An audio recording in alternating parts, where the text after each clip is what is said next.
Assalamualaikum warahmatullahi wabarakatuh. Terima kasih sudah singgah di channel saya.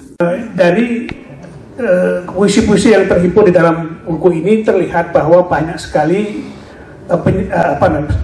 pahlawan yang belum kita kenal. Ya, jadi setiap daerah itu rupanya ada sejumlah nama yang mungkin bagi orang kebanyakan tidak dikenal, tetapi di dalam perspektif, dalam pandangan penyair ya, dari yang berasal dari daerah tersebut, ada tokoh-tokoh yang di antara tanda petik layak disebut sebagai pahlawan. Ya. Jadi saya kira dengan menghadirkan sosok atau tokoh itu dalam buku ini, pengetahuan kita ya, tentang atau khasanah pengetahuan kita tentang pahlawan di Indonesia ini makin bertambah ya, makin luas, sehingga kita akan makin menghargai ya, diharapkan makin menghargai jasa para pahlawan itu. Nah, yang menarik bagi saya justru adalah puisi-puisi yang berbicara tentang pahlawan dalam keseharian ya. Jadi yang tidak dikaitkan dengan peristiwa-peristiwa besar seperti perang di masa lalu.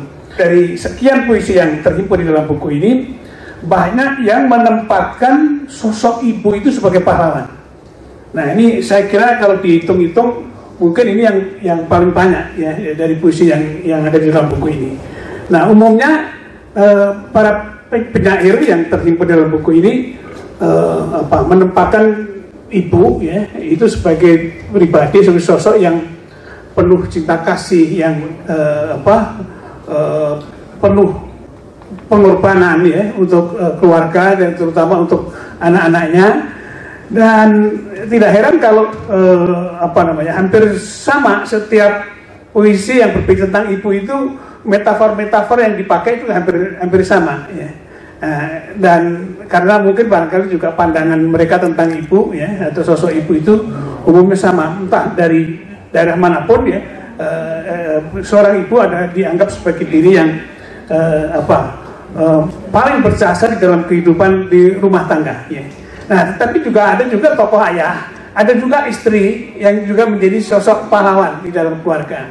Nah, ada satu penyair yang rupanya mengacu atau merujuk pada penyair yang kita kenal seperti Darando Yatman misalnya, yang pernah menulis makna istri bagi suami ya. Nah, ini ada juga ditampilkan puisi tentang istri yang dianggapnya itu sebagai sosok pahlawan yang yang sangat menentukan eksistensi suami. Tanpa istri, suami itu bukan apa-apa dan bukan siapa-siapa, di dalam puisi yang ditulis oleh Mas Warsito dari Semarang. Nah, kemudian barangkali juga yang perlu digarisbawahi adalah tentang ayah. Ini sedikit puisi yang bicara tentang ayah, yang menempatkan ayah itu sebagai sosok pahlawan itu sedikit. Nah, dibandingkan dengan ibu tentu tokoh ini hanya satu atau beberapa saja ya, yang umumnya itu dikaitkan dengan sosok atau pribadi yang melindungi, yang menafkahi kehidupan keluarga seperti itu. Nah, terkait dengan banyaknya puisi yang berbicara tentang tokoh-tokoh yang belum dikenal itu ya, ya mungkin sebagian sebetulnya sudah dikenal ya, hanya barangkali mengalami kesulitan ketika orang harus menulis sosok yang sama sekali belum dikenal. Oleh karena itu kita jumpai juga puisi-puisi tentang tokoh yang sebetulnya juga merupakan pahlawan nasional ya, seperti Sultan Hamengkubuwono IX, seperti Ki Hajar Dewantara, juga tokoh-tokoh lain yang saya kira itu juga sudah dikenal ya, seperti Maramis ya, Christina Marta Tiahayu, kemudian tokoh-tokoh lain yang saya kira itu sudah sangat dikenal di tingkat nasional. Nah, tetapi ada nama-nama yang seperti yang saya katakan tadi yang sebetulnya belum dikenal, seperti yang peristiwa di daerah Sragen ya, misalnya di daerah Jawa Tengah, yang lalu di situ selain Nyi Ageng Serang juga ada tokoh-tokoh yang bagi saya itu belum saya kenal itu ya. Nah, biasanya tokoh-tokoh seperti itu atau orang yang dianggap punya jasa di suatu tempat itu biasanya muncul di ketoprak biasanya kalau ini, tapi saya belum pernah menyaksikan itu ya. Di ketoprak itu yang muncul ya tokoh-tokoh sejarah ya dalam kaitannya dengan kerajaan-kerajaan di masa lalu.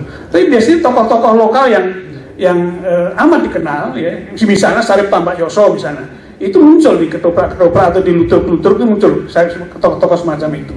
Atau tokoh Paksakera ya, tokoh-tokoh lokal yang mungkin dari segi secara nasional tidak pernah disebut, tetapi bagi masyarakat setempat itu dianggap sebagai pahlawan yang nyata, konkret ya. Jadi bukan cerita rakyat, tapi dianggap itu sebagai benar-benar ada ya.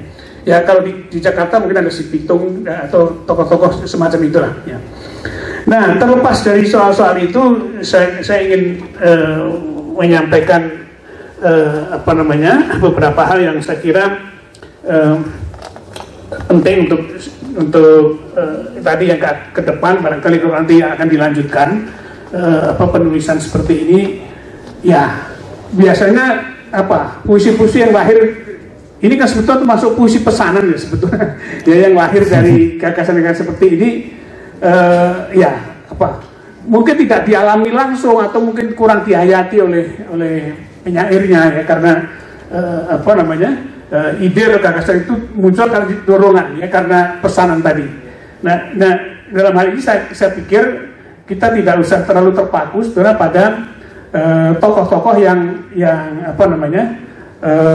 justru tokoh-tokoh yang sudah dikenal begitu, tapi justru kita melihat atau menggali orang-orang yang sebetulnya belum dikenal. Misalnya ada seorang tokoh di daerah Wonogiri itu yang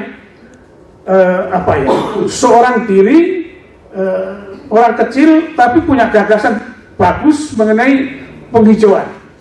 Nah itu mungkin yang tokoh-tokoh seperti itu yang justru dipuisikan lebih bagus daripada kita menulis tokoh-tokoh yang cukup bernama tapi sebetulnya sudah menjadi sering pembicaraan, sudah menjadi bahan pembicaraan orang. Itu seperti kurang ininya justru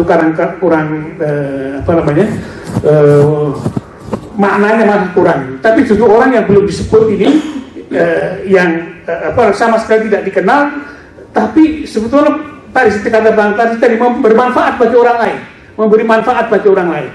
Nah, di daerah Wonogiri itu misalnya ada seorang tokoh yang menghijaukan gunung yang gundul itu seorang diri dan dianggap oleh lingkungan seperti orang gila, tapi begitu berhasil orang menikmati hasil dari penghijauan itu. Air mengucur di situ, ketika kekurangan air lagi misalnya. Ada di daerah tempat itu juga saya lihat ada seorang yang setiap tahun dia mengumpulkan orang-orang jompo ya, kemudian dia beri hadiah, dia hibur, kemudian juga dia memberi santunan, dia menangkar burung setelah banyak dia sebarkan ke alam bebas. Nah orang-orang seperti ini ya, yang menurut orang lingkungan itu dianggap diantarkan gila, mungkin ini malah disebut sebagai pahlawan menurut saya ya, karena memberikan manfaat bagi orang lain.